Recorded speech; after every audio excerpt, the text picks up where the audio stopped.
Halo, selamat pagi teman-teman. Jumpa lagi dengan suara saya, Majolan Sukadi di kelas Sabtu ya. Hari ini kelas Sabtu. Topik yang hari ini saya ingin bicarakan adalah ketika kita belajar untuk berkata tidak.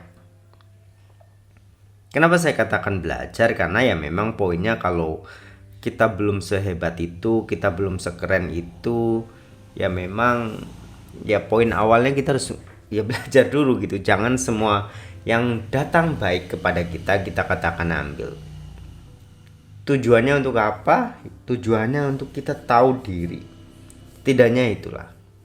Satu, kita tahu diri. Kedua, kita tahu skill kita. Dan ketiga yang paling penting, kita tahu tujuan kita. Terkadang memang hidup ini random. Jadi saya katakan random kenapa?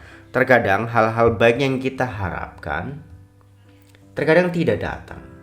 Tetapi hal-hal yang tiba-tiba mungkin menguji keimanan kita untuk mencapai tujuan kita itu datang dengan mudahnya dengan tawaran yang begitu manis. Tetapi memang wajib dipungkiri ya, segala sesuatu itu mengandung konsekuensi. Tetapi teman-teman, inilah letak kehidupan ya. Jadi memang keberanian kita menanggung konsekuensi. Baik, teman-teman, cerita ini akan saya lanjutkan ke depan dengan sedikit kutipan dan sedikit saya bercerita tentang bagaimana belajar untuk berkata tidak rupanya sebuah ilmu keberanian yang harus kita belajar praktekkan. Oke, baik. Teman-teman, ceritanya akan bermula seperti ini. Pada tempo kemarin ada sahabat saya ketika saya ini mungkin saya katakan seperti ini. Ada satu ungkapan seperti ini. Daripada kita lelah mengejar kupu-kupu, alangkah baiknya kita belajar untuk membangun taman. Oke, quote-nya itu seperti itu. Saya ulangi sekali lagi. Daripada kita lelah terus-terusan mengejar kupu-kupu, lebih baik kita belajar membuat taman.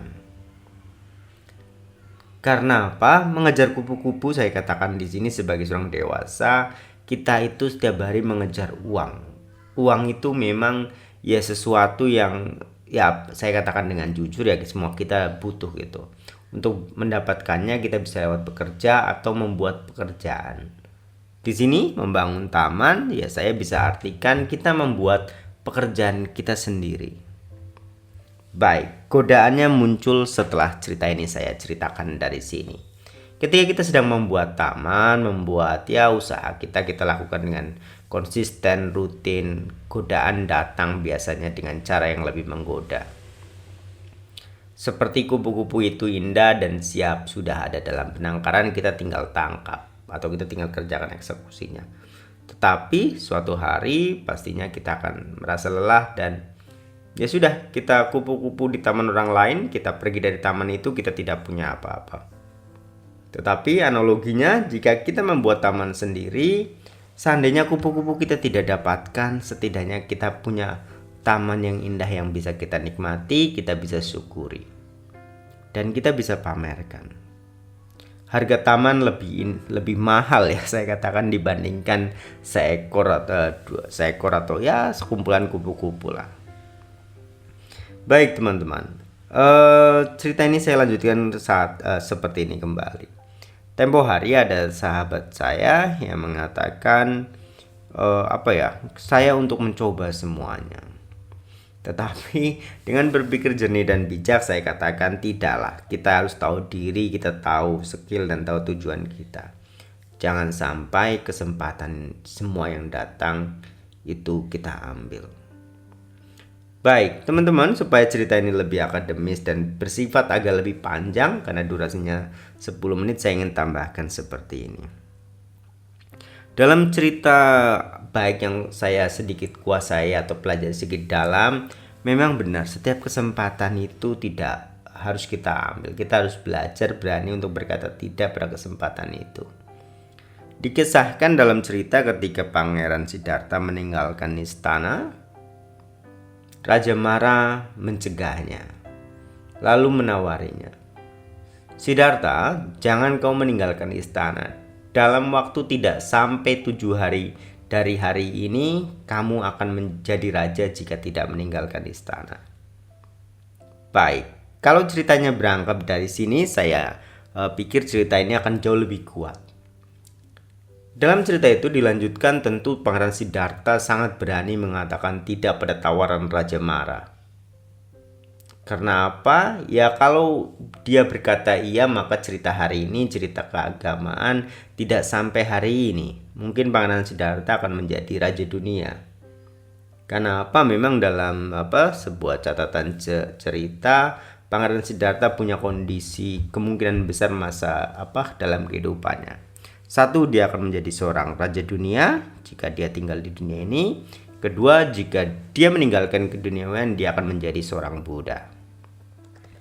Baik, dalam cerita ini kita bisa ambil sudut pandang. Menjadi Buddha jauh lebih besar dibandingkan raja dunia. Karena itu dengan keberanian berkata tidak pada suatu tawaran yang mungkin secara mata terbuka ini sangat menggiurkan ya. Tetapi rasanya itu ya ini rupanya mengatakan tidak pada sesuatu itu sebuah seni bagi saya.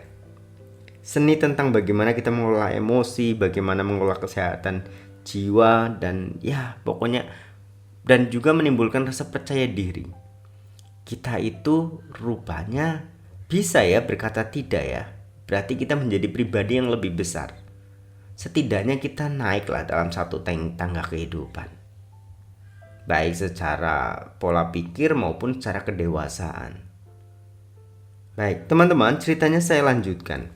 Itu cerita pertama ketika Pangeran Siddhartha menolak, berkata tidak kepada Dewa Mara tawaran seminggu jadi raja.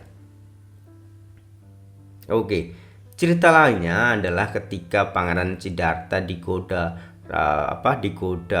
tiga putri Mara ketika beliau bertapa sebelum mencapai penerangan sempurna. Ceritanya tentunya akan berbeda ketika Pangeran Siddhartha bisa digoda oleh ya Raga, Arati, dan satu lagi ya, pokoknya itu ada godaan yang begitu menggiurkan. Tetapi seseorang bisa mengatakan tidak, akhirnya dia mendapatkan ya reward, dia mencapai tujuannya dengan baik. Baik, ini sudah menit ke-8, jadi saya izinkan simpulkan cerita berani berkata tidak. Teman-teman, dihubungkan dengan cerita membangun taman, memang saya ingin berkata sedikit kejujuran. Terkadang keberanian berkata tidak mungkin akan sedikit pahit rasanya, tetapi ini growing pain yang harus kita jalani. Jadi kita ya ini menikmati growing pain itulah, karena kita bertumbuh, kita lelah, kita capek. Tetapi semoga di akhir perjalanan Anda bisa melihat taman yang indah yang Anda bangun. Anda bisa duduk dengan santai, Anda bangga, rupanya saya tidak salah memilih jalan ini. Saya bisa membangun taman saya sendiri dan saya bisa ya menikmati kedamaian di sana. Memang kehidupan manusia itu tidak segala sesuatu itu dipamerkan dalam bentuk uang. Ada bentuk lain yang berharga juga. Baik, pikiran ini sederhana seperti itu. Sebagai bagian saya menjelaskan berani berkata tidak. Oke teman-teman, semoga Anda bisa mempraktekkan ilmu ini ya. Sekali-kali coba katakan sesuatu untuk hal yang menggiurkan, coba katakan tidak. Siapa tahu ada perubahan atau reward yang lebih besar lagi yang Anda dapatkan. Ini ceritanya saya tambah sedikit lagi ya, karena saya tiba-tiba teringat cerita baik. Ada sebuah gambar di internet lah, saya katakan di Google, ketika ada seorang anak kecil itu menangis karena boneka kecilnya diambil. Ya. Oke, mungkin ini karena keberanian ya berkata tidak, kita tidak berbuat jahat dan lain sebagainya. Tetapi tenang saja, karena dengan keberanian itu kita mendapatkan hadiah yang lebih besar.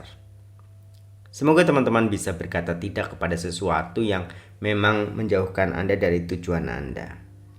Semoga tujuan Anda tercapai karena keberanian Anda melangkah.